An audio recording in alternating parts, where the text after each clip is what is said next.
നമസ്കാരം, എല്ലാവർക്കും ഇംഗ്ലീഷ് വൈൻസിലേക്ക് സ്വാഗതം.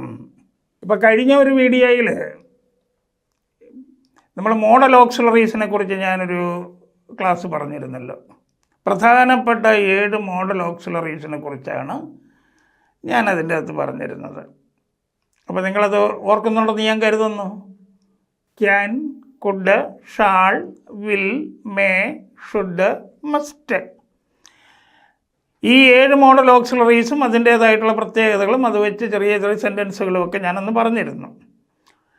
പിന്നെ ഞാൻ അതിൻ്റെ അകത്ത് പറഞ്ഞിട്ടുണ്ടായിരുന്നു, ഇതിനെ കൊണ്ട് ഈ മോഡൽ ഓക്സിലറീസ് വെച്ചുകൊണ്ട് നമുക്ക് പിന്നീട് വിവിധ തരത്തിലുള്ള, അതായത് നെഗറ്റീവും അതുപോലെ ക്വസ്റ്റ്യനും ഒക്കെ ആയിട്ടുള്ള വിവിധ തരത്തിലുള്ള സെൻറ്റൻസുകൾ നമുക്ക് വേറൊരു വീഡിയോ ചെയ്യാമെന്ന് ഞാൻ പറഞ്ഞു തന്നിരുന്നു, അന്ന് പറഞ്ഞിട്ടുണ്ടായിരുന്നു അത്. അപ്പോൾ അതിൽ can, could, shall, will, may, should, must, അതിൽ 2 എണ്ണം ഷാളും വില്ലും ആ 2 മോഡൽ ഓക്സിലറീസ് കൊണ്ട് എങ്ങനെയാണ് സെൻറ്റൻസുകൾ ഉണ്ടാക്കുന്നത്, എങ്ങനെയാണ് അവയെ നെഗറ്റീവ് ആക്കുന്നത്, പിന്നെ ക്വസ്റ്റ്യൻ ആക്കുന്നത്, അതിനെക്കുറിച്ചാണ് ഞാനിപ്പോൾ നിങ്ങളോട് പറയാൻ പോകുന്നത്. ആ ഷാളും വില്ലും ഉപയോഗിച്ചുകൊണ്ട് സെൻറ്റൻസുകൾ ഉണ്ടാക്കുന്ന ആ ടെൻസിനെയാണ് നമ്മൾ പറയുന്നത് സിമ്പിൾ ഫ്യൂച്ചർ ടെൻസ് എന്ന് പറയുന്നത്. നമ്മൾ ഏതാണ്ട് മിക്കപ്പോഴും നമ്മുടെ നിത്യജീവിതത്തിൽ പറയുന്ന ടെൻസാണ് സിമ്പിൾ ഫ്യൂച്ചർ ടെൻസ്. പറയുമ്പോൾ നമ്മളത് അറിയുന്നില്ലെന്നേ ഉള്ളൂ. ഇപ്പോൾ ഒരു കല്യാണത്തിൻ്റെ കാര്യത്തിലാണെങ്കിൽ ഞാൻ ആ കല്യാണത്തിന് വരുമെന്ന് പറയും. അപ്പോൾ വേറെ ഒരാൾ പറയും ഞാൻ ആ കല്യാണത്തിന് വരത്തില്ലെന്ന് പറയും. നീ കല്യാണത്തിന് വരുമോ? നീ കല്യാണത്തിന് വരില്ലേ? അവൾ നന്നായി പാടും. ഞാൻ നന്നായിട്ടൊരു പാടത്തൊന്നുമില്ലെന്ന് നാടൻ ഭാഷയാണ്. ഞാൻ നന്നായി പാടില്ല. ഞാൻ നിങ്ങളെ സഹായിക്കാം, ഞങ്ങൾ നിന്നെ സഹായിക്കട്ടെ. ഇങ്ങനെയൊക്കെ നമ്മൾ പലപ്പോഴും പറയുന്നതൊക്കെ തന്നെയാണ് സിമ്പിൾ ഫ്യൂച്ചർ ടെൻസ് എന്ന് പറയുന്നത്. ഇപ്പം മഴ പെയ്യുമെന്ന് പറയുന്നത് സിമ്പിൾ ഫ്യൂച്ചർ ടെൻസാണ്. മഴ പെയ്യത്തില്ലെന്നും പറയുന്നത് സിമ്പിൾ ഫ്യൂച്ചർ ടെൻസാണ്. ഇപ്പോൾ കുട്ടികൾ പറയത്തില്ല, അയ്യോ ഞാനില്ല, അച്ഛൻ എന്നെ വഴക്ക് പറയും, അമ്മ എന്നെ തല്ലും, ആ ടീച്ചർ നന്നായി പഠിപ്പിക്കും, ഞങ്ങൾ അങ്ങോട്ട് വരാം, ഞങ്ങൾ നിന്നെ സഹായിക്കാം, ഞാനിതെടുത്തോട്ടെ, ഞങ്ങളൊന്നുകൂടെ ശ്രമിക്കട്ടെ. ഇപ്പം അടുത്ത ആഴ്ച അവൻ്റെ അച്ഛൻ ഗൾഫിൽ നിന്ന് വരും, ഞാൻ നിന്നെ വിവാഹം ചെയ്യാം, അവൾ അവനെ വിവാഹം ചെയ്യും, അവൾ ഭർത്താവിൻ്റെ കൂടെ ഗൾഫിലേക്ക് തിരിച്ചു പോകും. എങ്ങനെയും ഞാൻ ആ ജോലി നേടും. വോട്ട് ചോദിച്ചു വരുന്നവരോട് നമ്മൾ പറയത്തില്ലേ? എല്ലാവരോടും നമ്മൾ പറയുന്നതാണ്. പിന്നെ ഞാൻ അങ്ങേക്ക് വോട്ട് ചെയ്യാം, ചെയ്യത്തില്ലെന്ന് നമ്മളാരും പറയത്തില്ല. ഞാൻ താങ്കൾക്ക് വോട്ട് ചെയ്യാം, രാവിലെ തന്നെ ഞാൻ അവിടെത്തും, വൈകുന്നേരത്തിന് മുമ്പ് ഞങ്ങൾ മടങ്ങി വരും. റിസൾട്ട് വരുന്നതിന് മുമ്പ് തന്നെ ചിലപ്പം പറയത്തില്ലേ? അപ്പോൾ അന്തരീക്ഷവും സാഹചര്യവും ഒക്കെ വെച്ചുകൊണ്ട് പറയും, ഈ ഇലക്ഷനിൽ ഇന്നയാൾ ജയിക്കും. മറ്റേയാൾ പറയുന്നില്ല, ജയിക്കത്തില്ല എന്ന് പറഞ്ഞാൽ സിമ്പിൾ ഫ്യൂച്ചർ ടെൻസിലാണ് പറയുന്നത്. അപ്പം ഞാനീ പറഞ്ഞ എല്ലാം, ഇപ്പം ഈ മലയാളത്തിൽ പറഞ്ഞ എല്ലാം സിമ്പിൾ ഫ്യൂച്ചർ ടെൻസിൽ നമ്മൾ പറയുന്ന സെൻറ്റൻസുകളാണ്. ഇനി നമുക്കിതൊക്കെ എങ്ങനെ ഇംഗ്ലീഷിലേക്ക് പറയാമെന്ന് നമുക്ക് നോക്കാം. ഇപ്പം ഞാൻ നാളെ വരും അങ്ങനെ പറയും. ടുമാറോ ഐ വിൽ കം എന്ന് പറയും. ഞാൻ വരാം എന്ന് പറയുന്നു, അപ്പോൾ പറയുന്നത് ഐ ഷാൾ കം എന്നാണ്. ഞാൻ നാളെ വരാം, ടുമാറോ ഐ ഷാൾ കം, അങ്ങനെയാണ് പറയുന്നത്. അവർ ഇവിടെ വരും, ദേ വിൽ കം ഹിയർ. ഞങ്ങൾ നിന്നെ സഹായിക്കാം, വി ഷാൾ ഹെൽപ്പ് യു. നിശ്ചയമായും ഞങ്ങൾ നിന്നെ സഹായിക്കും, surely we will help you. അപ്പോൾ ഇതൊക്കെയാണ് ഫ്യൂച്ചർ ടെൻസുകൾ എന്ന് പറയുന്നത്. ഫ്യൂച്ചർ ടെൻസിലെ സെൻറ്റൻസുകളാണ് ഞാനിപ്പോൾ മലയാളം ഇംഗ്ലീഷ് പറഞ്ഞത്. പക്ഷേ ഇത് കേൾക്കുമ്പോൾ നിങ്ങൾക്കൊരു സംശയം വരും, ഏതാണ്? ചിലയിടത്ത് ഷാൾ ഉപയോഗിച്ചിരിക്കുന്നു, ചിലയിടത്ത് വില്ല് ഉപയോഗിച്ചിരിക്കുന്നു. അപ്പോൾ എവിടെയൊക്കെയാണ് ഷാൾ ഉപയോഗിക്കേണ്ടത്, എവിടെയൊക്കെയാണ് വിൽ ഉപയോഗിക്കേണ്ടത് എന്നുള്ളൊരു സംശയം വരും. അപ്പോൾ ആ സംശയം മാറ്റാനായിട്ടാണ് നമുക്ക് സ്ട്രക്ചറിലേക്ക് കിടക്കേണ്ടത്. ഇപ്പോൾ സിമ്പിൾ ഫ്യൂച്ചർ ടെൻസിൻ്റെ ഘടന എന്ന് പറയാൻ നേരത്ത് സബ്ജക്റ്റ് പ്ലസ് വിൽ അല്ലെങ്കിൽ ഷാൾ. അപ്പോൾ നമ്മൾ പറയും will or shall, will or shall എന്ന് പറയും. Plus verb V1, base form of the verb. ഇതാണ് ഘടന. Subject plus will or shall plus V1. പക്ഷേ നമുക്ക് സൗകര്യമായിട്ട് പഠിക്കാൻ, നമുക്കൊന്ന് എളുപ്പം മനസ്സിലാക്കാൻ വേണ്ടിയിട്ട് ഇത് രണ്ടായിട്ടൊന്ന് പഠിക്കാം. അപ്പോൾ നമുക്ക് ആദ്യം subject plus shall plus V1 അതാദ്യം പഠിക്കാം. അത് കഴിഞ്ഞിട്ട് നമുക്ക് subject plus will plus V1 പഠിക്കാം. അപ്പോൾ subject plus shall plus V1, subject എന്താണെന്നുള്ളത് പല വീഡിയോയിൽ ഞാൻ പറഞ്ഞിട്ടുണ്ട്. ഏതാണ്? സെൻറ്റൻസിൽ പ്രവൃത്തി ചെയ്യുന്നയാളായിട്ട് നിൽക്കുന്ന അല്ലെങ്കിൽ വസ്തുവായിട്ട് നിൽക്കുന്ന നാമരൂപം, അതാണ് സബ്ജക്റ്റ് എന്ന് പറയുന്നത്. ഇപ്പോൾ ഐ സബ്ജക്റ്റാണ്. പ്രൊനൗൺസ് എല്ലാം സബ്ജക്റ്റുകളാണ്. I, we, you, he, she, they, it. ഇനി മറ്റ് നാമരൂപങ്ങളും സബ്ജക്റ്റുകളാണ്. My parents, our class teacher, our neighbours, our relatives, his wife, her husband, that dog. ഇതെല്ലാം സബ്ജക്റ്റുകളാണ്. ജോൺ, മേരി, വേണു, രഘു, സീത, ഇതെല്ലാം സബ്ജക്റ്റുകളാണ്. അപ്പോൾ സബ്ജക്റ്റ് എന്താണെന്ന് മനസ്സിലായല്ലോ. ഇനി V1 അതും നമ്മൾ പ്രസൻറ്റിലും പ്രസൻറ്റ് ടെൻസിൻ്റെയും പാസ്റ്റ് ടെൻസിൻ്റെയൊക്കെ വീഡിയോയിൽ പറഞ്ഞിട്ടുള്ളതാണ്. അതായത് base form of the verb. Go, come, read, write, teach, study, run, walk, stand, sit, ഇതെല്ലാം ആണ് V1 എന്ന് പറയുന്നത്. അപ്പോൾ subject plus shall plus V1. അപ്പോൾ ഈ ഷാൾ വരാൻ നേരത്തെ സബ്ജക്റ്റ് എങ്ങനെ നിൽക്കണം, അതാണ് നിങ്ങൾ ശ്രദ്ധിക്കേണ്ടത്. ഈ subject plus shall plus V1 എന്ന് പറയുമ്പോൾ സബ്ജക്റ്റ് ഞാൻ കുറേയേറെ പറഞ്ഞു, വെർബും പറഞ്ഞു, V1 ആണ്. പക്ഷേ ഷാൾ ഉപയോഗിക്കുമ്പോൾ സബ്ജക്റ്റിനൊരു പ്രത്യേകതയുണ്ട്. ആ സബ്ജക്റ്റിൽ ഐയും വിയും മാത്രമേ അവിടെ വരാവുള്ളൂ. മറ്റ് സബ്ജക്റ്റുകൾ വരുമ്പോൾ ഷാൾ അവയുടെ കൂടെ ഉപയോഗിക്കുന്നില്ല. അപ്പം ഐ ഷാൾ, വി ഷാൾ എന്നല്ലേ. ആ ഐ ഷാൾ അല്ലെ വി ഷാൾ, അവയുടെ കൂടെ ഏത് വെർബാണോ നമ്മൾ ഉദ്ദേശിക്കുന്നത് അതിൻ്റെ V1 ഫോം ഇട്ട് കൊടുത്താൽ മതി. ഐ ഷാൾ കം, ഞാൻ വരാം. വി ഷാൾ കം, ഞങ്ങൾ വരാം. ഐ ഷാൾ ടീച്ച് യു, ഞാൻ നിങ്ങളെ പഠിപ്പിക്കാം. വി ഷാൾ സ്റ്റഡി ദിസ്, ഞങ്ങളിത് പഠിക്കാം. ഐ ഷാൾ ഹെൽപ്പ് യു, ഞാൻ നിന്നെ സഹായിക്കാം. വി ഷാൾ ഹെൽപ്പ് യു, ഞങ്ങൾ നിന്നെ സഹായിക്കാം. ഐ ഷാൾ ഇൻഫോം, ഞാൻ അറിയിക്കാം. വി ഷാൾ ഇൻഫോം, ഞങ്ങൾ അറിയിക്കാം. ഇങ്ങനെയാണ് ഇതിൻ്റെ മീനിങ് പോകുന്നത്. ഏത് വെർബ് എടുത്താലും പോകാം, വരാം, തരാം, പഠിക്കാം, ജോലി ചെയ്യാം, അറിയിക്കാം, അറിയാം, ഓർമ്മിക്കാം, ഈ അർത്ഥരീതിയായിരിക്കും ഇതിന് വരുന്നത്.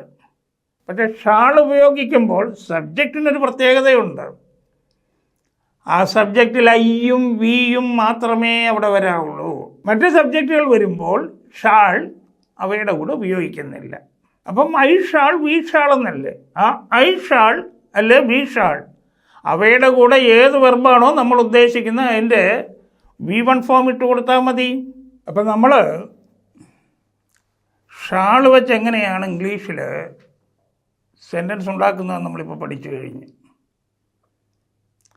പക്ഷേ അങ്ങനെ പഠിച്ചു വരുമ്പോഴാണെങ്കിലും നമ്മൾ, അല്ലെങ്കിൽ നിങ്ങൾ ചിലർക്കെങ്കിലും ഒരു സംശയം ഉണ്ടാകാം. ഞാൻ ആ മോഡൽ ഓക്സിലറീസിൽ ഞാൻ സൂചിപ്പിച്ചിട്ടുണ്ട്. നമ്മൾ പലപ്പോഴുമൊക്കെ കേൾക്കാറുള്ളതാണ്, കളിക്കളത്തേക്ക് കേൾക്കാറുണ്ട്. ചിലപ്പോൾ വർത്തമാനത്തിൻ്റെ ഇടയിൽ എന്തെങ്കിലും ചെയ്തുകൊണ്ടിരിക്കുന്നതിൻ്റെയൊക്കെ ഇടയിൽ നമ്മൾ കേൾക്കാറുണ്ട് I shawl, I shawl, I shawl എന്ന് മാത്രം കേൾക്കാറുണ്ട്. അപ്പോൾ ഈ ഷാളിനെന്ന് പറയുന്നത് സ്വതന്ത്രമായിട്ടുള്ള അർത്ഥമില്ലല്ലോ. ഷാളിനും വില്ലിനും ഒന്നും സ്വതന്ത്രമായിട്ടുള്ള അർത്ഥമില്ല. പക്ഷേ അവർ ഐഷാൾ എന്ന് മാത്രമേ പറയുന്നുള്ളൂ. ക്രിക്കറ്റ് കളിക്കിടയിലൊക്കെ നിങ്ങൾ കേട്ടിട്ടുണ്ട് ഐഷാൾ. അപ്പോൾ ഐഷാൾ എന്ന് പറയുമ്പോൾ അവിടെ ഒരു മെയിൻ വെർബുണ്ട്, ഐഷാൾ ക്യാച്ച് എന്നുള്ള ഉദ്ദേശമാണ് പറയുന്നത്. ആ സന്ദർഭം മനസ്സിലാക്കിയാണ് അവിടെ ഐഷാൾ ക്യാച്ചാണ് ഉദ്ദേശിക്കുന്നത് നമ്മൾ മനസ്സിലാക്കുന്നത്. ഇപ്പോൾ 2-3 പേര് കൂടെ ചേർന്ന് ഒരു കാര്യം ചെയ്യാൻ പോവുകയാണ്. അപ്പോൾ എന്നാൽ നിങ്ങൾ മാറിക്കോളൂ, ഞാൻ ചെയ്തോളാം, നിങ്ങൾ ബുദ്ധിമുട്ടണ്ട, ഞാൻ ചെയ്തോളാം. അപ്പോൾ അങ്ങനെ പറയുന്ന ആ സന്ദർഭത്തിൽ ഐഷാൾ എന്ന് പറയാൻ നേരത്തെ ആ സന്ദർഭമാണ് മനസ്സിലാക്കേണ്ടത്. അപ്പോൾ അതിൻ്റെ ആ സന്ദർഭം മനസ്സിലാക്കിയിട്ടാണ് ഐഷാൾ എന്ന് അയാൾ പറയുന്നത്. ഐഷാൾ ഡൂ ദിസ്, ഞാനിത് ചെയ്തോളാം എന്നുള്ള അർത്ഥം മനസ്സിലാക്കുന്നത്. ഒരു ടീച്ചർ 2-3 കുട്ടികളെ സംശയം ചോദിക്കാൻ പോവുകയാണ്. അപ്പോൾ സ്വാഭാവികമായിട്ട് കുട്ടികൾക്ക് ചിലപ്പോൾ എങ്ങനെയാണ് ചെന്ന് ചോദിക്കുന്നത്, അല്ലെങ്കിൽ ടീച്ചർ എന്തെങ്കിലും ഒരു കാര്യം ചെയ്തുകൊണ്ടിരിക്കുകയായിരിക്കാം, അല്ലെങ്കിൽ എന്തെങ്കിലും എഴുതിക്കൊണ്ടിരിക്കുകയായിരിക്കാം. അപ്പോൾ ചോദിക്കാനൊരു മടി. അപ്പോൾ ഒരാൾ പറയുന്ന ഐഷാൾ എന്ന് പറഞ്ഞാൽ എന്താണ്, ആ സാഹചര്യം വെച്ചുകൊണ്ട് നമ്മൾ മനസ്സിലാക്കണം. അവൻ പറഞ്ഞിരിക്കുന്നത് ഐഷാൾ ആസ്ക്, ഞാൻ ചോദിക്കാം എന്നുള്ളതാണ്. അപ്പോൾ ഈ ഐഷാൾ എന്ന് പറയുന്ന സന്ദർഭം ഏതാണെന്ന് മനസ്സിലാക്കി വേണം അവിടെ ഏത് വെർബിൻ്റെ അർത്ഥമാണ് നമ്മൾ ഉൾക്കൊള്ളേണ്ടതെന്ന് തിരിച്ചറിയേണ്ടത്. അപ്പോൾ ഇതുപോലുള്ള സന്ദർഭങ്ങൾ നമുക്കും ഉണ്ടാവുകയും, അപ്പോൾ അത്തരം സന്ദർഭങ്ങളിൽ നമുക്കും ഇത് പറയാവുന്നതേ ഉള്ളൂ ഐഷാൾ എന്നുള്ളത്. ഇപ്പോൾ ഐഷാൾ റൈറ്റ്, ഐഷാൾ റീഡ്, ഞാൻ എഴുതാം അല്ലെങ്കിൽ ഞാൻ വായിക്കാം. ഈ പറഞ്ഞ പോലെ ഐഷാൾ ഡു, ഞാൻ ചെയ്യാം എന്നൊക്കെ നമുക്കിടയിലും പറയേണ്ടി വരുമ്പോൾ ഇത് മുഴുവൻ പറയണമെന്നില്ല. ഐഷാൾ ഏതാ ആ സന്ദർഭം അനുസരിച്ച് കൂടെയുള്ളവർക്ക് അതിൻ്റെ അർത്ഥം പിടികിട്ടും. ഇനി നമുക്ക് വിൽപ്രയോഗത്തിലേക്ക് നോക്കാം. Subject plus will plus V1, സബ്ജക്റ്റും V1 എന്ന് പറഞ്ഞു കഴിഞ്ഞു. ഇപ്പം ഷാൾ ഉപയോഗിക്കേണ്ടത് ഫസ്റ്റ് പേഴ്സൺസായ ഐയുടെയും വീയുടെയും കൂടെയാണെന്ന് നമ്മൾ പറഞ്ഞു കഴിഞ്ഞു. പക്ഷേ വില്ല് ഉപയോഗിക്കുമ്പോൾ അവിടെ സംശയിക്കൊന്നും വേണ്ട, എന്തിൻ്റെ കൂടെയും ഉപയോഗിക്കാം. മുമ്പ് നമ്മുടെ വീഡിയോയിൽ ഹാസ് ഹാവ് ഹാഡ് പറഞ്ഞപ്പോൾ ഹാഡ് പറഞ്ഞില്ലേ, ഏത് സബ്ജക്റ്റിൻ്റെ കൂടെയും ഉപയോഗിക്കാം. പാസ്റ്റ് ടെൻസ് പറഞ്ഞപ്പോൾ ഡിഡിൻ്റെ കാര്യം പറഞ്ഞില്ലേ, ഏത് സബ്ജക്റ്റിൻ്റെ കൂടെയും ഉപയോഗിക്കാം എന്ന് പറഞ്ഞ പോലെ ഈ ഫ്യൂച്ചർ ടെൻസിൽ ഷാൾ ഉപയോഗിക്കുന്നത് ഐയുടെയും വീയുടെയും. വില്ലോ ഏത് സബ്ജക്റ്റിൻ്റെ കൂടെയും ഉപയോഗിക്കാം, ഐയുടെ കൂടെ ഉപയോഗിക്കാം, വീയുടെ കൂടെ ഉപയോഗിക്കാം. You, he, she, they, it, my father, their children, that dog, this tree, എന്തിൻ്റെ കൂടെയും വില്ല് ഉപയോഗിക്കാം. അതായത് you will, he will, she will, they will, it will plus V1. അതിൻ്റെ കൂടെ ഏതാണോ V1 പറഞ്ഞേച്ചാൽ മതി. യു വിൽ സിങ്, നീ പാടും, നീ അവിടെ പാട്ട് പാടും, എനിക്കറിയാം. ഹീ വിൽ ഡു, അവൻ ചെയ്യും. ഷീ വിൽ സേ, അവൾ പറയും. ദേ വിൽ കം, അവർ വരും. ഇറ്റ് വിൽ ബൈറ്റ്, അത് കടിക്കും. ഇനി ആ ഇറ്റിൻ്റെ സ്ഥാനത്ത് വേറെയും സബ്ജക്റ്റ് വരാം. ദാറ്റ് ഡോഗ് വിൽ ബൈറ്റ്, ആ പട്ടി കടിക്കും. ഇറ്റ് വിൽ റെയിൻ, മഴ പെയ്യും. ഫാദർ വിൽ സ്കോൾഡ്, അച്ഛൻ വഴക്ക് പറയും. മദർ വിൽ ബീറ്റ്, അമ്മ തല്ലും. ഇതാണ് വില്ലിൻ്റേതായിട്ട് വരുന്ന അർത്ഥരീതി. ഷാളിൻ്റെത് വരാം, പോകാം, തരാം, ചെയ്യാമെന്നൊക്കെയായിരുന്നു. വിൽപ്രയോഗത്തിൽ വരുമ്പോൾ വരും, പോകും, ചെയ്യും, പറയും, ചോദിക്കും, ഇങ്ങനെയുള്ള അർത്ഥരീതിയാണ് വരുന്നത്. അപ്പോൾ ഇവിടെ ഒരു കാര്യം നമ്മൾ ശ്രദ്ധിക്കുക, ഐ ഷാൾ കം, ഞാൻ വരാം. ഞാൻ വരാമെന്നേ പറഞ്ഞോളൂ, ഞാൻ വരുമെന്ന് പറഞ്ഞില്ല. അപ്പോൾ ആ ഷാൾ പ്രയോഗത്തിനൊരു ഉറപ്പില്ല, ഒരു ഷുവർട്ടി കിട്ടുന്നില്ല. വി ഷാൾ ഹെൽപ്പ് യു, ഞങ്ങൾ നിന്നെ സഹായിക്കാം. വി ഷാൾ ട്രൈ, ഞങ്ങൾ ശ്രമിക്കാം. ഒരു കേൾക്കുന്ന ആൾക്ക് ആരോടാണോ പറയുന്നത് അയാൾക്ക് ഒരു ഉറപ്പ് കിട്ടുന്നില്ല. അത്യാവശ്യമായിട്ട് 5000 രൂപ വേണ്ടതാണ്. പക്ഷേ വന്ന് പറഞ്ഞപ്പോഴത്തേക്ക് നാളെയല്ലേ, നാളെ ഐ ഷാൽ ട്രൈ, ഞാൻ ശ്രമിക്കാം. അപ്പം അങ്ങനെ പറയുമ്പോഴത്തേക്ക് പൈസ ചോദിച്ചെന്നയാൾക്ക് ഒരു ഉറപ്പ് കിട്ടുന്നില്ല. നിങ്ങൾ പൊയ്ക്കോളൂ, ഞാൻ വരാം, you go, I shall come, ഞാൻ വരാം. അപ്പോഴും ഇനി നമ്മളെ പറഞ്ഞു വിട്ടിട്ട് അവൻ മുങ്ങാനാണോ എന്ന് അറിഞ്ഞുകൂടാ. അവൻ വരുമെന്നൊരുറപ്പ് കിട്ടുന്നില്ല. അതായത് ഡിറ്റർമിനേഷൻ, ദൃഢനിശ്ചയം കാണിക്കാൻ. അതുപോലെ തന്നെ നിശ്ചയമായിട്ടും നൽകുമെന്ന് കഴിയുന്ന പ്രോമിസ് കാണിക്കാൻ, നിശ്ചയമായും അവൻ ചെയ്യും എന്ന് കാണിക്കുന്നല്ലേ, ഞങ്ങൾ ചെയ്യും, നിശ്ചയമായും ഞങ്ങൾ ചെയ്യുമെന്ന് കാണിക്കുന്ന പ്രോമിസിന്, വാഗ്ദാനത്തിന്, മനസ്സറിഞ്ഞുള്ള സന്നദ്ധത, വില്ലിങ്നെസ്സിന് ഭീഷണിപ്പെടുത്തുമ്പോൾ ഇങ്ങനെയുള്ള കാര്യങ്ങൾ പറയാൻ നേരത്ത് ഷാൾ പ്രയോഗം ഉപയോഗിച്ചാൽ മതിയാകില്ല. അങ്ങനെ വരുമ്പോൾ ഐയുടെയും ഈയുടെയും കൂടെ വിൽപ്രയോഗം നടത്തണം. ഐ വിൽ ബീറ്റ് യു, ഞാൻ നിന്നെ തല്ലും. അപ്പോൾ കാമുകൻ കാമുകിയോട് പറയുകയാണ് ഐ ഷാൾ മാരി യു. അപ്പോൾ ഐ ഷാൾ മാരി എന്ന് കാമുകൻ പറഞ്ഞപ്പോൾ അതിനു മുമ്പേ അവൾ ഇംഗ്ലീഷ് വൈൻസിലെ ഇത് ഈ മോഡൽ ആക്സറിയൊക്കെ ഒന്ന് മനസ്സിലാക്കിയതാണ്. അപ്പോൾ അവൾക്ക് മനസ്സിലായി ഈ ഷാൾ പറഞ്ഞു കഴിഞ്ഞാലേ ഇത് നടക്കുന്ന കാര്യമൊന്നുമില്ല. അപ്പോൾ അവൾ പറയും ഏതാണ്, ഐ ഹാവ് ദ ഡൗട്ട്, എനിക്ക് സംശയമുണ്ട്, you will not marry me, നീ എന്നെ വിവാഹം ചെയ്യല്ല, കാരണം യു യൂസ്ഡ് ഷാൾ, നീ ഷാളാണ് ഉപയോഗിച്ചിരിക്കുന്നത്. അപ്പോൾ അവൻ തിരുത്തി പറയും എന്താണ്, ഐ വിൽ മാരി യു, ഞാൻ നിന്നെ വിവാഹം ചെയ്യും. Surely I will give you, നിശ്ചയമായി ഞാൻ നിനക്ക് തരും. അപ്പം ഈ ദൃഢനിശ്ചയം കാണിക്കാനും ഉറപ്പുള്ള കാര്യങ്ങൾ പറയാനും അതുപോലെ തന്നെ ഭീഷണിപ്പെടുത്തുക, അതുപോലെയുള്ള കാര്യങ്ങൾ, അങ്ങനെയുള്ള കാര്യങ്ങൾ പറയുമ്പോഴൊക്കെ ഷാൾ പ്രയോഗം ഫസ്റ്റ് പേഴ്സൻ്റെ കൂടെ നിന്നിട്ട് കാര്യമില്ല. ഐയുടെയും ബിയുടെയും കൂടെ വില്ലാണ് ഉപയോഗിക്കേണ്ടത്. അപ്പോൾ അവൻ നുണ പറയും. He will lie, he will lie എന്നും പറയാം, ഹി വിൽ ടെൽ ലൈ എന്നും പറയാം. അപ്പോൾ he subject will plus lie, അവൻ നുണ പറയും.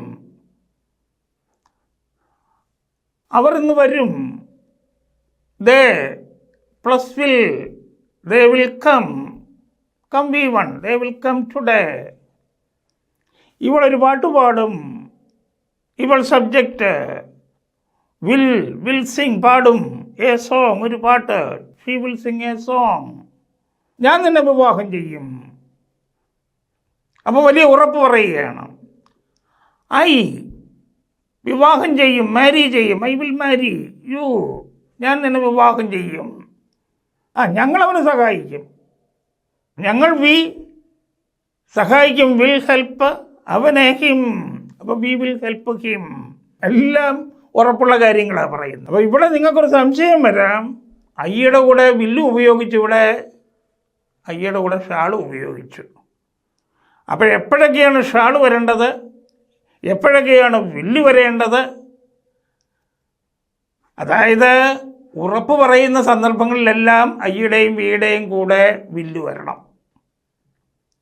ദൃഢനിശ്ചയം ചെയ്ത് പറയുമ്പോൾ, ഉറപ്പിച്ചെന്തെങ്കിലും കാര്യങ്ങൾ പറയുമ്പോൾ, അതുപോലെ തന്നെ ഭീഷണിപ്പെടുത്തുന്ന സന്ദർഭങ്ങൾ വരികയാണെങ്കിൽ, അതുപോലെ തന്നെ അരിശപ്പെട്ട് ദേഷ്യപ്പെട്ട് പറയുമ്പോൾ സന്ദർഭങ്ങളിലെല്ലാം ഐയുടെയും ബിയുടെയും കൂടെ വില്ല് വരണം. അതാണ് ഐ വിൽ ബീറ്റ് യു, ഞാൻ നിന്നെ തല്ലും കേട്ടോ, ദേഷ്യപ്പെട്ട് പറയുന്നതാണ്.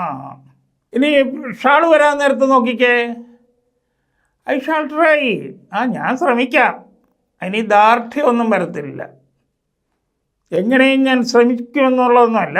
I shall help, I shall help you, ഞാൻ നിന്നെ സഹായിക്കാം, അവിടെ ഞാൻ നിന്നെ സഹായിക്കാം, ഒരു ഉറപ്പ് കൊടുക്കുന്നില്ല. വി ഷാൾ ട്രൈ, ഞങ്ങൾ ശ്രമിക്കാം. അപ്പോൾ ഇങ്ങനെ പറയുമ്പോഴത്തേക്ക് ചെയ്യത്തില്ല എന്ന് നമ്മൾ ചിന്തിക്കാൻ പറ്റുകയല്ല. ചിലപ്പം ചെയ്തേക്കും, ചിലപ്പം ചെയ്തേക്കില്ല, എങ്കിലും ഒരു അനിശ്ചിതത്വം, ഒരു ഉറപ്പില്ലായ്മ. അപ്പം നാളെ തന്നെ നമുക്ക് 10,000 രൂപ ബാങ്കിൽ അടച്ചേ പറ്റുള്ളൂ. അപ്പോൾ സുഹൃത്തിനോട് ചോദിച്ചപ്പോഴത്തേക്ക് നാളെയല്ലേ, ടുമാറോ ഐ ഷാൾ ഗീവ്, ഒരു ലാഘവത്തിൽ പറയുന്നു. ടുമാറോ ഐ ഷാൾ ഗീവ്, നാളെ ഞാൻ തരാം. പക്ഷേ 10,000 രൂപ നാളെ അടച്ചില്ലെങ്കിൽ ബുദ്ധിമുട്ട് വരും. പക്ഷെ തരാമെന്ന് പറഞ്ഞിരിക്കുക, ഉറപ്പായിട്ടും തരുമെന്ന് പറഞ്ഞിട്ടില്ല. അപ്പോൾ അവിടെ ഷാൾ വന്നത് കൊണ്ടാണ് ഉറപ്പില്ലായ്മ വന്നത്. നാളെയല്ലേ, tomorrow I will give that. അപ്പോൾ ആ പറയുന്ന ടോണും മാറി, അതിൻ്റെ അർത്ഥവും മാറി. നാളെ ഞാൻ ആ പൈസ തരും. അപ്പോൾ ഈ ഷാളെന്ന് പറയുന്നത്, നമ്മളിപ്പോൾ ഷാൾ കം വരാം, ഷാൾ ഗോ പോകാം, ഷാൾ സേ പറയാം, അതൊക്കെ മിയർ പ്രോമിസ് പോലെയാണ് നമുക്ക് തോന്നുന്നതെങ്കിലും നമ്മൾ ഗൗരവമായ സന്ദർഭങ്ങളിലുമൊക്കെ ഷാൾ ഉപയോഗിക്കാറുണ്ട്. ഇപ്പോൾ ഉദാഹരണത്തിന് ഒരു റെപ്യൂട്ടഡ് പോലീസ് ഉദ്യോഗസ്ഥൻ നമ്മളോട് വന്നിട്ട്, അല്ലെങ്കിൽ ആരോടെങ്കിലും ആകട്ടെ, നാളെ 10 മണിക്കൊന്ന് സ്റ്റേഷൻ വരെ വരണമെന്ന് പറയുമ്പോൾ നമ്മളെന്താ മലയാളത്തിൽ പറയുന്നത്? സാർ ഞാൻ വരാമെന്നല്ലേ പറയുന്നത്. സാർ ഞാൻ വരാം, നിശ്ചയമായും ഞാൻ വരും, അങ്ങനെ പറയുമോ? ഇല്ലല്ലോ. അവിടെ ഞാൻ വരാമെന്നാണ് പറയുന്നത്. എന്ന് പറഞ്ഞാൽ ഐ ഷാൾ കം എന്ന് പറഞ്ഞാൽ അവിടെ ആ ഒഫീഷ്യലായിട്ടുള്ള അതിൻ്റെ ഗൗരവം പാലിച്ച് തന്നെയാണ്, അത് മാനിച്ച് തന്നെയാണ് പറയുന്നത്. അപ്പം നമ്മൾ ഷാളെന്ന് പറയുന്ന ഒരു മിയർ പ്രോമിസ്, അഥവാ ഒരു വെറും വാഗ്ദാനമായിട്ട് പറയുന്നതല്ല. ഇപ്പം കൂട്ടുകാർ തമ്മിൽ പറയാൻ നേരത്ത് ഐ ഷാൾ കം എന്ന് പറയാൻ നേരത്ത് കൂട്ടുകാരെല്ലാവരും കൂടെ ബന്ധപ്പെടുത്തും, പാടോ എന്ന് പറയുമ്പോഴത്തേക്ക് നമ്മൾ ചിലപ്പം പറയും, പൊക്കോ ഞാൻ വന്നേക്കാം, വരാം, ഐ ഷാൾ കം. പക്ഷേ അവിടെ ഒരു പക്ഷേ അവരെ സമാധാനിപ്പിക്കാനായിരിക്കും വരാം, സമയം ഉണ്ടെങ്കിൽ വരാമെന്നുള്ളതാണ്. അപ്പോൾ അവിടെ ഒന്ന് വെറും വാഗ്ദാനം കൊടുക്കുന്നതായിരിക്കും. അല്ല, ഷാള് ഇങ്ങനെയുള്ള ഒഫീഷ്യലായിട്ടുള്ള സന്ദർഭങ്ങളിലും സീരിയസ് ആയിട്ടുള്ള നിമിഷങ്ങളിലും ഒക്കെ നമ്മൾ ഉപയോഗിക്കാറുണ്ട്. ഇപ്പോൾ ബാങ്കിൽ നിന്ന് ഏതെങ്കിലും ഒരു ലോൺ സംബന്ധമായിട്ടുള്ള കുടിശ്ശിക കൂടുതലായിപ്പോയി, ബാങ്ക് ഉദ്യോഗസ്ഥർ വരുന്നു, നിങ്ങൾ ഈ ആഴ്ച തന്നെ കുറച്ച് പണം അടയ്ക്കണമെന്ന് പറയുന്നു. അപ്പോൾ നമ്മളെന്താ പറയുന്നത്? സാർ നിശ്ചയമായും അടയ്ക്കാം, അല്ലേ? നിശ്ചയമായും ഞാൻ അടയ്ക്കും, അടച്ചിരിക്കും, അങ്ങനെയല്ലല്ലോ. അവിടെ ഒരു വിനയത്തിൻ്റെ ഭാഷയിലാണ് നമ്മൾ പറയുന്നത്, സാർ അടയ്ക്കാം, സാർ നിശ്ചയമായിട്ട് ഞാൻ അടയ്ക്കാം. അവിടെയും ആ ഷാൾ പ്രയോഗം എന്താണ്? ഒരു ഒഫീഷ്യൽ ഭാഗമായിട്ടാണ് വരുന്നത്. ഇപ്പോൾ ഷാൾ കം വരാമെന്ന് പറയുമ്പോൾ ലാഘവപരമായിട്ട് ഒരു മിയർ പ്രോമിസായിട്ട് പറയുന്ന സന്ദർഭങ്ങളുമുണ്ട്, സീരിയസ് ആയിട്ട് പറയുന്ന സന്ദർഭങ്ങളുണ്ട്. കളിക്കളത്തിലൊക്കെ ഇപ്പോൾ ക്രിക്കറ്റ് മാച്ച്, അതിൻ്റെ സീരിയസ്നെസ് എല്ലാവർക്കും അറിയാവുന്നതല്ലേ. അപ്പോൾ ഒരു പന്ത് വരുമ്പോഴത്തേക്ക് ഐഷാൾ എന്നും പറഞ്ഞുകൊണ്ട് ഒരാൾ ഓടി വരികയാണ്. അപ്പോൾ അതിൻ്റെ ഏതാണ്? സീരിയസ് ആയിട്ടല്ലേ പറയുന്നത്. അപ്പോൾ സീരിയസ് ആയിട്ടുള്ള സന്ദർഭങ്ങളിലും നമ്മളിത് ഉപയോഗിക്കാറുണ്ട്. അപ്പോൾ അതുകൊണ്ട് ഷാൾ പ്രയോഗം എപ്പോഴും മിയർ പ്രോമിസായിട്ട് മാത്രമല്ല, സന്ദർഭമനുസരിച്ച്, അതിൻ്റെ ആ ഒഫീഷ്യൽ അന്തരീക്ഷം അനുസരിച്ച്, അല്ലെ സീരിയസ്നെസ് അനുസരിച്ച് നമ്മൾ അതിന് ഗൗരവപരമായിട്ടുള്ള അർത്ഥവും കൽപ്പിക്കാറുണ്ട്, പറയാറുണ്ട്, ഉദ്ദേശിക്കാറുണ്ട്. ഇങ്ങനെയുള്ള ഘട്ടങ്ങളിലൊക്കെ നമ്മളവിടെ നിർബന്ധമായിട്ടും വില്ല് തന്നെ ഉപയോഗിച്ചേ പറ്റൂ എന്നൊന്നുമില്ല. അവിടെ ഷാൾ ഉപയോഗിക്കുമ്പോഴും ആ വില്ലിൻ്റെ അർത്ഥം തന്നെ അവിടെ കടന്നു വരും. അതുകൊണ്ട് എപ്പോഴും വിൽ തന്നെ അവിടെ തന്നെ ഉപയോഗിക്കണമെന്നില്ല. ഷാൾ പ്രയോഗത്തിനും ആ ഒരു അർത്ഥബോധം അവിടെ ഉണ്ടാകാറുണ്ട്. അപ്പോൾ ഇപ്പം നമ്മളിവിടെ പഠിച്ചത് എന്തുവാ? ഷാളിൻ്റെയും വില്ലിൻ്റെയും പോസിറ്റീവ് സെൻറ്റൻസുകളാണ് പഠിച്ചത്. ഇനി നമുക്ക് ഇവയുടെ നെഗറ്റീവ് സെൻറ്റൻസ് എങ്ങനെയാണ്, ക്വസ്റ്റ്യൻ എങ്ങനെയാണ്, നെഗറ്റീവ് ക്വസ്റ്റ്യൻസ് എങ്ങനെയാണ് ഉണ്ടാക്കുന്നതെന്നൊക്കെ പഠിക്കണ്ടേ. അപ്പോൾ ആദ്യം നമുക്കൊരു കാര്യം ചെയ്യാം, ഷാൾ വെച്ചുള്ള സെൻറ്റൻസിനെ എങ്ങനെയാണ് അങ്ങനെ മാറ്റുന്നതെന്ന് നോക്കാം. അപ്പം ഞാൻ ചെയ്യാമെന്ന് നമ്മൾ പറയുന്നത് എന്തുവാണ്? ഐ ഷാൾ ഡു എന്നല്ലേ. സിമ്പിൾ ഫീച്ചറിൽ ഷാളും വില്ലുമാണല്ലോ സഹായക്രിയകളായിട്ട് നിൽക്കുന്നത്. അപ്പം ഞാൻ ചെയ്യാമെന്നുള്ളത് ഐ ഷാൾ ഡു ആണെങ്കിൽ, നമ്മൾ ഈ കഴിഞ്ഞ വീഡിയോയിലൊക്കെ പഠിച്ചത് എന്തുവാ? നെഗറ്റീവ് സെൻറ്റൻസ് ആക്കണമെങ്കിൽ ആ സഹായക്രിയ അല്ലെങ്കിൽ ഓക്സിലറി വെർബ് അതിൻ്റെ വലതുവശത്ത് നോട്ടിട്ട് കൊടുക്കണമെന്നല്ലേ പഠിച്ചത്. അപ്പം ഞാൻ ചെയ്യാമെന്നുള്ളത് ഞാൻ ചെയ്യില്ല എന്ന് പറയുമ്പോൾ ഐ ഷാൾ നോട്ട് ഡു എന്നല്ലേ വരേണ്ടത്. പക്ഷേ ഞാൻ ചെയ്യില്ല എന്ന് പറയുമ്പോൾ നമ്മൾ സാധാരണ പറയുന്നത് ഐ വിൽ നോട്ട് ഡു എന്നാണ്. അത് വില്ലിൻ്റെ ഭാഗത്ത് നമ്മൾ പഠിക്കുന്നുണ്ട്. ഇപ്പം ഇത് കഴിഞ്ഞിട്ട് വില്ല് പറയുമ്പോഴത്തേക്ക് പറയാം. അപ്പോൾ അവിടെ സ്പോക്കൺ ഇംഗ്ലീഷിൽ, നമ്മുടെ വർത്തമാന ഇംഗ്ലീഷിൽ ആ നെഗറ്റീവ് പ്രയോഗം ഷാൾ വെച്ച് അങ്ങനെ കൊടുക്കാറില്ല. എന്ന് പറഞ്ഞാൽ ഐ ഷാൾ നോട്ട് ഡു അഥവാ ഐ ഷാൻഡ് ഡു എന്ന് പറയാറില്ല. അവിടെ നമ്മൾ പറയുന്നത് ഐ വിൽ നോട്ട് ഡു അഥവാ ഐ വോണ്ട് ഡു എന്നാണ്. അതെങ്ങനെയാണെന്നുള്ളത് നമുക്കിപ്പം വില്ലിനെ കുറിച്ച് പറയുമ്പോഴത്തേക്ക് ഞാൻ നിങ്ങളോട് പറയാം. അപ്പം നമ്മളൊന്ന് മനസ്സിലാക്കണം, നമ്മുടെ വർത്തമാന ഇംഗ്ലീഷിൽ ഷാൾ പ്രയോഗം വെച്ച് നമ്മൾ നെഗറ്റീവ് സെൻറ്റൻസ് പറയാറില്ല. ഇപ്പം വർത്തമാന ഇംഗ്ലീഷിൽ ഷാളിന് നെഗറ്റീവ് ഇല്ല. Positive sentence positive question, negative സെൻറ്റൻസും നെഗറ്റീവ് ക്വസ്റ്റ്യനും നമ്മൾ വിൽപ്രയോഗത്തിലാണ് ഉപയോഗിക്കുന്നത്. അപ്പോൾ നമുക്ക് പോസിറ്റീവ് സെൻറ്റൻസിന് പോസിറ്റീവ് ക്വസ്റ്റ്യൻ. അപ്പോൾ അതെങ്ങനെയാണ് ഉണ്ടാക്കുന്നത്? അപ്പം ഞങ്ങൾ ശ്രമിക്കാം, വി ഷാൾ ട്രൈ. അങ്ങനെ ഞങ്ങൾ ശ്രമിക്കട്ടെ എന്നാണെങ്കിൽ എന്താ ചെയ്യേണ്ടത്? ആ വി ഷാൾ ട്രൈയിലെ ഓക്സിലറി വെർബ് ഷാളല്ലേ, ഒരു സെൻറ്റൻസിൻ്റെ ആരംഭത്തിൽ എടുത്തിട്ടാൽ മതിയല്ലോ, ഷാൾ വി ട്രൈ. നമ്മളിനി ഏതെല്ലാം രീതിയിൽ ഇപ്പം മുന്നോട്ട് ഇനി ഒരുപാട് സെൻറ്റൻസുകൾ ഉണ്ടാക്കാൻ, പല പല ഭാഗങ്ങളിലെ സെൻറ്റൻസുകൾ ഉണ്ടാക്കാൻ ഇനിയും നമ്മൾ പഠിക്കും. പക്ഷേ എപ്പോഴും ഈ നിയമം തന്നെയായിരിക്കും. ഒരു പോസിറ്റീവ് സെൻറ്റൻസിനെ നെഗറ്റീവ് സെൻറ്റൻസ് ആക്കണമെങ്കിൽ ഓക്സിലറി വെർബിൻ്റെ വലതുവശത്ത് നോട്ടിട്ടാൽ മതി എന്നാണ്. അതങ്ങനെ തന്നെ ഇനി അങ്ങ് പോകും. ആ സെൻറ്റൻസിനെ ക്വസ്റ്റ്യൻ ആക്കണമെങ്കിൽ, പോസിറ്റീവ് ക്വസ്റ്റ്യൻ ആക്കണമെങ്കിൽ ഓക്സിലറി വെർബിനെ സെൻറ്റൻസിൻ്റെ ആരംഭത്തിൽ കൊണ്ടുവന്നിട്ട് അങ്ങ് വായിച്ചാൽ മതി. അപ്പോൾ എന്താകും? അത് ഓട്ടോമാറ്റിക്കായിട്ട് പോസിറ്റീവ് ക്വസ്റ്റ്യൻ ആകും. ഇനി വരാൻ പഠിക്കുന്ന എന്ത് പഠിച്ചാലും ഇങ്ങനെ തന്നെയായിരിക്കും. അപ്പോൾ അത് തന്നെയാണ്. അപ്പം നെഗറ്റീവ് ക്വസ്റ്റ്യൻ ആക്കണമെങ്കിൽ ഓക്സിലറി വെർബിനെ സെൻറ്റൻസിൻ്റെ ആരംഭത്തിൽ കൊണ്ടുവന്നിട്ട് ഇൻഡ് ചേർക്കും. അതും അങ്ങനെ തന്നെ എല്ലാത്തിൻ്റെയും. പക്ഷേ ഷാളിൻ്റെ കാര്യത്തിൽ മാത്രം ഐ ഷാൾ സേ, ഞാൻ പറയാം, ആ സഹായക്രിയ ഓക്സിലറി വെർബായ ഷാൾ എടുത്ത് ആരംഭത്തിൽ ഇട്ടിട്ട് വായിച്ചാൽ അത് positive question. Shawl I say, I shawl say ഞാൻ പറയാം, ഷാൾ ഐ സേ ഞാൻ പറയട്ടെ. കാരണം ഫ്യൂച്ചർ ടെൻസിലെ സഹായക്രിയകൾ എന്ന് പറഞ്ഞാൽ ഷാളും വില്ലുമാണ്. അതിനെ കേന്ദ്രീകരിച്ചല്ലേ എല്ലാം നടക്കുകയുള്ളൂ. അപ്പം ഞങ്ങൾ ശ്രമിക്കാം, വി ഷാൾ ട്രൈ. അപ്പോൾ ക്വസ്റ്റ്യൻ ആക്കുന്നത് എങ്ങനെയാ? ഷാൾ എന്ന് പറയുന്ന ഓക്സിലറി വെർബിനെ സെൻറ്റൻസിൻ്റെ ആരംഭത്തിൽ കൊണ്ടുവന്നിട്ട് വായിക്കുന്നു, ഷാൾ വി ട്രൈ. ഞാൻ നിന്നെ സഹായിക്കട്ടെ എന്ന് ചോദിക്കുന്നു, ഞാൻ സഹായിക്കാം, ഐ ഷാൾ ഹെൽപ്പ്. ഷാൾ എന്ന ഓക്സിലറി വെർബ് എടുത്ത് ആരംഭത്തിലിട്ടു, വായിച്ചോ, ഷാൾ ഐ ഹെൽപ്പ് നിന്നെ, you, shall I help you, ഞാൻ നിന്നെ സഹായിക്കട്ടെ. ഞാൻ ചോദിക്കാം, ഐ ഷാൾ ആസ്ക്, ഞാൻ ചോദിക്കട്ടെ, ഷാൾ ഐ ആസ്ക്. ഞങ്ങൾ അറിയിക്കാം, വി ഷാൾ ഇൻഫോം, ഞങ്ങൾ അറിയിക്കട്ടെ, ഷാൾ വി ഇൻഫോം. കണ്ട, അപ്പോൾ ഷാളിനെ സ്പോക്കൺ ഇംഗ്ലീഷിൽ നമുക്ക് ഇങ്ങനെയാണ് ഉപയോഗിക്കുന്നത്. Positive sentence, positive question. I shall do, ഞാൻ ചെയ്യാം, ഷാൾ ഐ ഡു, ഞാൻ ചെയ്യട്ടെ. അതുകൊണ്ട് നമ്മുടെ വർത്തമാന ഭാഷയിൽ അല്ലെങ്കിൽ സ്പോക്കൺ ഇംഗ്ലീഷിൽ ഷാളിന് ഈ രണ്ട് പ്രയോഗമേ നമ്മൾ ഉപയോഗിക്കുന്നുള്ളൂ. ഇനി വേറെ ഒരു സംശയം വേണമെങ്കിൽ പറയാം. ഇപ്പോൾ കുട്ടികളൊക്കെ കൂടെ ക്ലാസ്സിലേക്ക് ചെല്ലുന്നു, താമസിച്ചു പോയി, ക്ലാസ് തുടങ്ങി, നേരെ കയറി ചെല്ലത്തില്ലല്ലോ.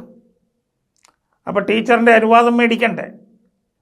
അപ്പോൾ അവിടെ വരുമ്പോഴും ഐ ഷാൾ എന്നുള്ള ഷാളൈ ഏതാണ് വേണമെങ്കിൽ ഉപയോഗിക്കാൻ പറ്റും, ടീച്ചറിൻ്റെ മുമ്പിൽ ഉപയോഗിക്കുകയല്ല. അകത്തോട്ട് വന്നോട്ടെ, ഞങ്ങൾ വന്നോട്ടെ, shawl I come in. Grammar mistake ഒന്നുമില്ല. പക്ഷെ അവിടെ നമ്മൾ മേ ഐ കമിൻ എന്നാണ് പറയുന്നത്. പക്ഷേ നിങ്ങൾ കൂട്ടുകാർ തമ്മിലൊരു മുറിയിൽ ഒന്നിച്ചു കൂടുകയാണ്. അപ്പോൾ ഒരു കൂട്ടുകാരും താമസിച്ചു വരുന്നു, ഞാനും അകത്തോട്ട് വരട്ടെ, അവിടെ മേ പ്രയോഗിക്കണ്ട, അവിടെ ഇത് തന്നെ പ്രയോഗിക്കാം, ഷാൾ ഐ കമിൻ. അപ്പോൾ നമുക്ക് തുല്യരായ ആൾക്കാർ, നമ്മളെക്കാൾ സുപ്പീരിയർ അല്ലാത്തവർ, നമ്മൾ ആദരിക്കുന്ന, നമ്മളെ ബഹുമാനിക്കുന്നവർ കാണും, അവരോടൊക്കെ വരാൻ നേരത്ത് ഷാൾ അങ്ങനെ ഉപയോഗിക്കാറില്ല. അവിടെ may come in, may ask A doubt, അങ്ങനെയൊക്കെയാണ് ചോദിക്കുന്നത്. പക്ഷേ ഷാൾ നമ്മുടെ നിലവാരത്തിലുള്ള, നമുക്ക് തുല്യരായിട്ടുള്ള നമ്മുടെ കൂട്ടുകാരോട്, അതുപോലെയുള്ളവരോടൊക്കെ നമുക്ക് ചോദിക്കാൻ പറ്റും. അപ്പോൾ ഷാളിനെക്കുറിച്ച് മനസ്സിലായല്ലോ നിങ്ങൾക്ക്. ഷാളിൻ്റെ പ്രയോഗം രണ്ട് പ്രയോഗമേ ഉള്ളൂ, പോസിറ്റീവ് സെൻറ്റൻസ്, പോസിറ്റീവ് ക്വസ്റ്റ്യൻ. ഇപ്പോൾ വേണമെങ്കിൽ നമുക്ക് ഉപയോഗിക്കാം. ഇപ്പോൾ ഐ ഷാൾ ഡു ഇറ്റ് എന്ന് പറഞ്ഞിട്ട് അക്കാഡമിക്കായിട്ട് മാത്രം negative sentence, positive question, negative question ഉണ്ടാക്കാൻ പറഞ്ഞാൽ നമുക്ക് പറയാം. ഇപ്പോൾ ഐ ഷാൾ ഡു ഇറ്റ്, അതിൻ്റെ നെഗറ്റീവ് സെൻറ്റൻസ് ആക്കണ എന്താ ചെയ്യേണ്ടത്? ഷാൾ എന്ന് പറഞ്ഞ സഹായിക്കരുടെ വലതുവശത്ത് നോട്ട് ചേർക്കുക. I shall not do this. Academic ആയിട്ടുള്ള കുട്ടികൾക്ക് നെഗറ്റീവ് സെൻറ്റൻസ് ആക്കാൻ പറഞ്ഞാൽ അങ്ങനെ ചെയ്യണം. ഈ ഷാൾ നോട്ട് എന്നുള്ളതിന് ചുരുക്കി ഷാളിൻ്റെ അങ്ങനെ പറയരുത്. അതിന് ഷാണ്ടെന്നേ വരുള്ളൂ. അപ്പോൾ അക്കാഡമിക് ആയിട്ടുള്ള കുട്ടികളാണ് ശ്രദ്ധിക്കേണ്ടത്, പരീക്ഷാർത്ഥികൾ അങ്ങനെയുള്ളവർ ശ്രദ്ധിക്കുക. ഇംഗ്ലീഷിൽ negative sentence positive question negative question ഉണ്ടാക്കാൻ പറഞ്ഞാൽ അവിടെ ചെയ്യാം. I shall do this, negative sentence I shall not do this, അഥവാ I shan't do this. Shall ആരംഭത്തിലെടുത്താൽ shall I do this. Negative question ആക്കാൻ പറഞ്ഞാൽ ഷാൾ ആരംഭത്തിൽ കൊണ്ടുവന്നിട്ട് ഇൻഡ് ചേർക്കണം. Shan't I do this. അത് പരീക്ഷയ്ക്ക് ആ സെൻറ്റൻസ് ചേഞ്ച് ചെയ്യുന്നതാണ്. പക്ഷേ സ്പോക്കണിൽ നമുക്കത് പറ്റുകയില്ല.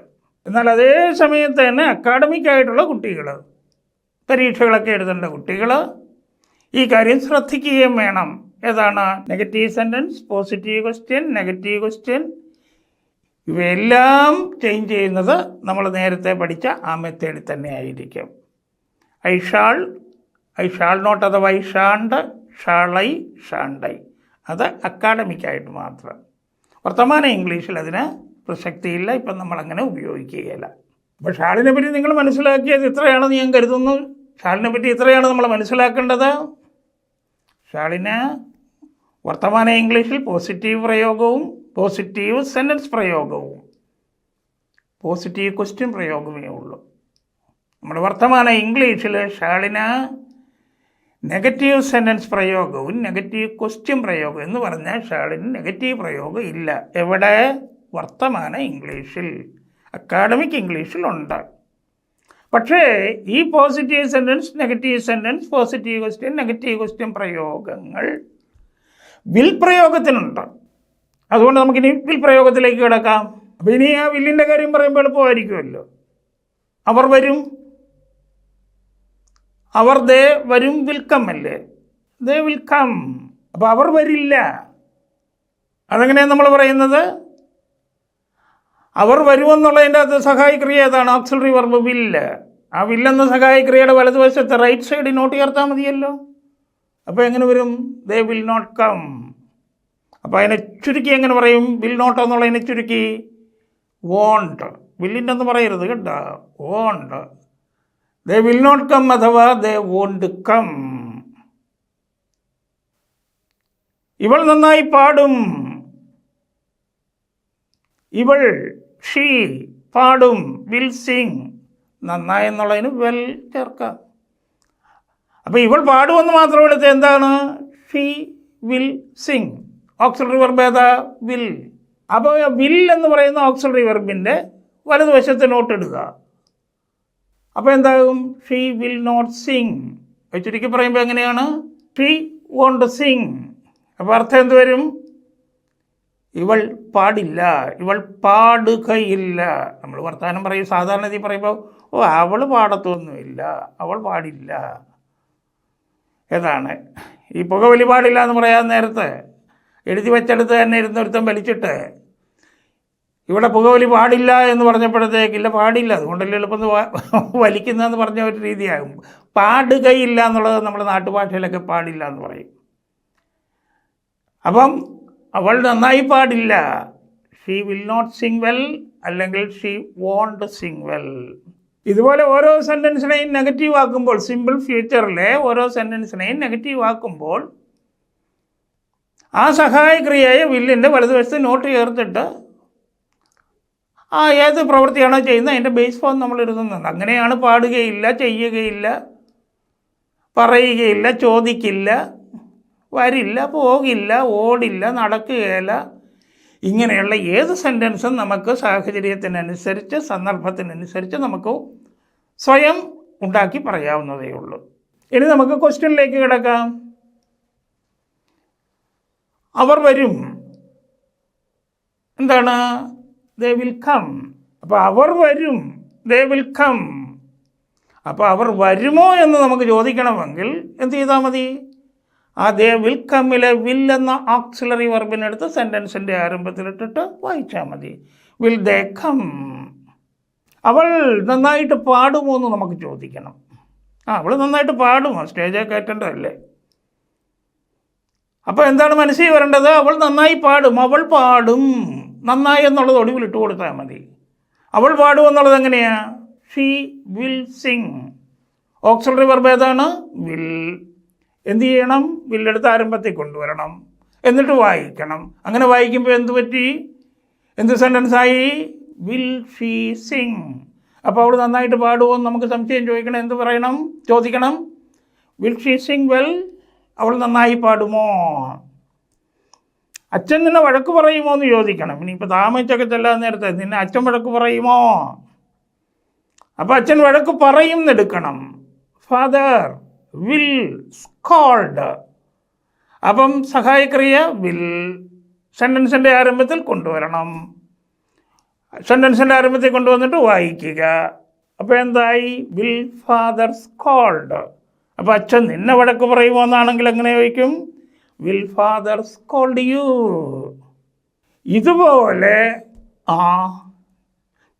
ചോദ്യം ചോദിക്കേണ്ടി വരുമ്പോഴത്തേക്ക് നിങ്ങൾക്കും ഇതേപോലെ ചോദ്യങ്ങൾ ഉണ്ടാക്കാവുന്നതേ ഉള്ളൂ.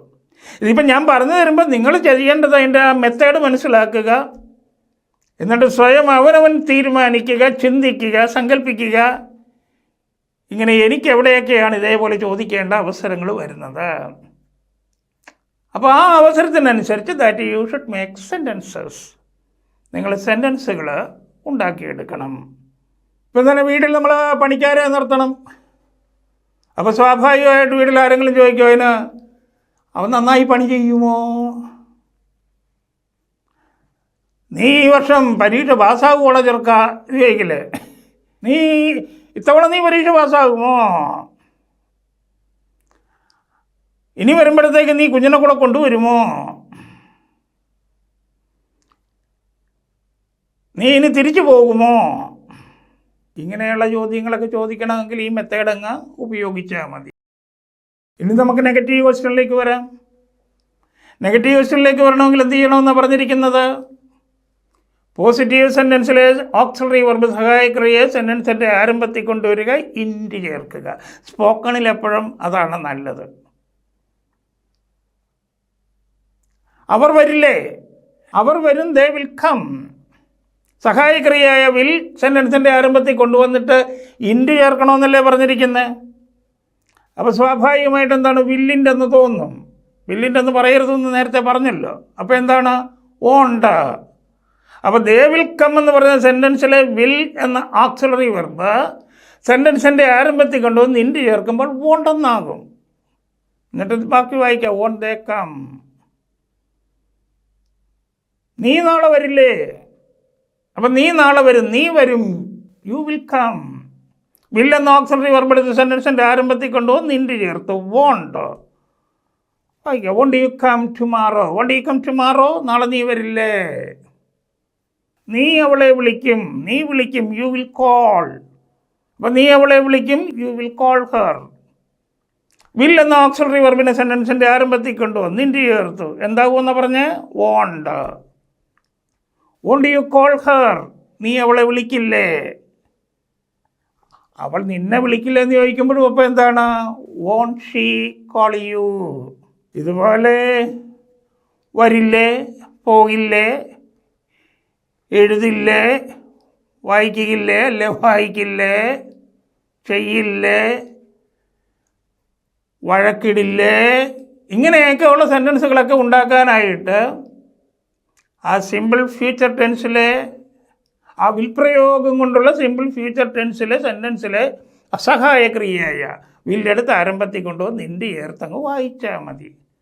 എന്ന് പറഞ്ഞാൽ സെൻറ്റൻസിലെ വില്ലെടുത്ത് ആരംഭത്തിൽ കൊണ്ടുവന്ന് ഇൻഡ് ചേർത്ത് വായിക്കുക. പക്ഷേ വില്ലിൻ്റെ ഒന്ന് വായിക്കരുത്. പിന്നെ എങ്ങനെ വായിക്കണം? ഓണ്ട്. അങ്ങനെ എത്ര സെൻറ്റൻസുകൾ വേണമെങ്കിലും നമ്മുടെ സന്ദർഭത്തിനനുസരിച്ച് നമുക്കുണ്ടാക്കാവുന്നതേ ഉള്ളൂ. അപ്പോൾ ഇനിയിപ്പോൾ നമ്മൾ ഈ പറഞ്ഞ 4 എണ്ണം ഒരു സെൻറ്റൻസ് എടുത്തിട്ട് ആ 4 രൂപ ഒന്ന് എടുത്ത് നമുക്കൊന്ന് നോക്കാം. സാമ്പിള്. നീ പോകും. You will go. നീ പോകില്ല. അതാണ് നീ പോകുകയില്ല. You will not go. അഥവാ യു വോണ്ട് ടു ഗോ. നീ പോകുമോ? Will you go? നീ പോകില്ലേ? Won't you go? അവർ വരും, ദേ വിൽ കം. അവർ വരില്ല, ദേ വിൽ നോട്ട് കം. അഥവാ ദേ വോണ്ട് കം. അവർ വരുമോ? Will they come. അവർ വരില്ലേ? Won't they come. ഇതുപോലെ ഓരോ സെൻറ്റൻസ്, ചെറിയ ചെറിയ സെൻറ്റൻസുകൾ എടുത്താൽ മതി എന്നേ. സ്റ്റാർട്ട് എവറിത്തിങ് ഇൻ സിംപ്ലിസിറ്റി എന്നാണ്. And then gradually come to the complicated. അപ്പോൾ ചെറിയ ചെറിയ സെൻറ്റൻസുകൾ ഉണ്ടാക്കിയിട്ട് അതിങ്ങനെ 4 രൂപമാക്കി പറഞ്ഞ് ശീലിക്കണം. Our main aim is talking കേട്ടോ, അത് നമ്മൾ മറക്കരുത്. അപ്പോൾ ഈ ടോക്കിങ്ങിലേക്ക് വരണമെങ്കിൽ നാക്കെപ്പോഴും that means we should use, നമ്മൾ ഉപയോഗിക്കണം. അപ്പോൾ എപ്പോഴും നമ്മൾ പറഞ്ഞെടുക്കുക. എങ്ങനെ? ഓറലായിട്ട് നമ്മൾ പറയുക. ഏത് സെൻറ്റൻസും ചെറിയ സെൻറ്റൻസ് എടുത്ത് 4 രൂപമാക്കുക. വരും, വരില്ല, വരുമോ, വരില്ലേ. പാടും, പാടുകയില്ല, അല്ലെങ്കിൽ പാടും, പാടില്ല, പാടുമോ, പാടില്ലേ. ചെയ്യും, ചെയ്യില്ല, ചെയ്യുമോ, ചെയ്യില്ലേ. തരും, തരില്ല, തരുമോ, തരില്ലേ. കൊടുക്കും, കൊടുക്കില്ല, കൊടുക്കുമോ, കൊടുക്കില്ലേ. മഴ പെയ്യും, പെയ്യില്ല, പെയ്യുമോ, പെയ്യില്ലേ. ഇങ്ങനെ ആക്കി ഒരു തമാശ രൂപത്തിലും കളിതമാശായിട്ടും നിങ്ങൾ കൊണ്ടുവന്നാൽ yes you will get it, നിങ്ങൾക്കിത് കിട്ടും. ഇനി ഷാളിൻ്റെ കാര്യം കൂടെ നമുക്കൊന്ന് നോക്കാം. ഞാൻ പറയാം, ഐ ഷാൾ സേ. ഞാൻ പറയട്ടെ, ഷാൾ ഐ സേ. ഞാൻ തരാം, ഐ ഷാൾ ഗീവ്. ഞാൻ തരട്ടെ, ഷാൾ ഐ ഗീവ്.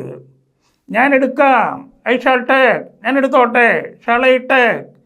ഞങ്ങൾ വരാം, വി ഷാൾ കം. ഞങ്ങൾ വരട്ടെ, ഷാൾ വി കം. ഞങ്ങൾ ശ്രമിക്കാം, വി ഷാൾ ട്രൈ. ഞങ്ങൾ ശ്രമിക്കട്ടെ, ഷാൾ വി ട്രൈ. ഇങ്ങനെ ഈ 2 രൂപങ്ങളും അങ്ങനെ പറഞ്ഞും ചെയ്തും ഈ അങ്ങോട്ടും ഇങ്ങോട്ടും ചോദിച്ചും നിങ്ങൾ പരിശീലിച്ചെടുക്കുക. നിശ്ചയമായും ഇത് നിങ്ങൾക്ക് വളരെയേറെ പ്രയോജനപ്പെടും. അപ്പോൾ ഇക്കാര്യം പ്രത്യേകം നിങ്ങൾ മനസ്സിൽ വയ്ക്കുക. ഷാൾ പ്രയോഗത്തിന് വിൽ പ്രയോഗത്തെ പോലെ 4 തരം സെൻറ്റൻസുകളില്ല. ഷാൾ പ്രയോഗത്തിന് 2 തരമേ ഉള്ളൂ. പോസിറ്റീവ് സെൻറ്റൻസും പോസിറ്റീവ് ക്വസ്റ്റ്യനും. എവിടെ? സംസാര ഭാഷയിൽ. അക്കാഡമിക് ആകുമ്പം അത് ഉപയോഗിച്ചോളൂ. അപ്പം അതുകൊണ്ട് ഇതെല്ലാം നിങ്ങൾക്ക് മനസ്സിലായിട്ടുണ്ടെന്നാണ് ഞാൻ കരുതുന്നത്. And I hope that you will get a good progress.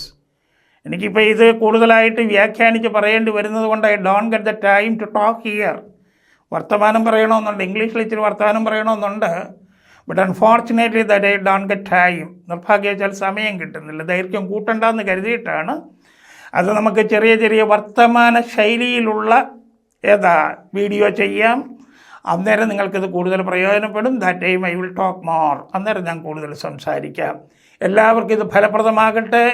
ഇത് നിങ്ങളുടെ ഇംഗ്ലീഷിൻ്റെ സംസാര വഴിയിൽ വളരെയേറെ പ്രയോജനപ്പെടട്ടെ.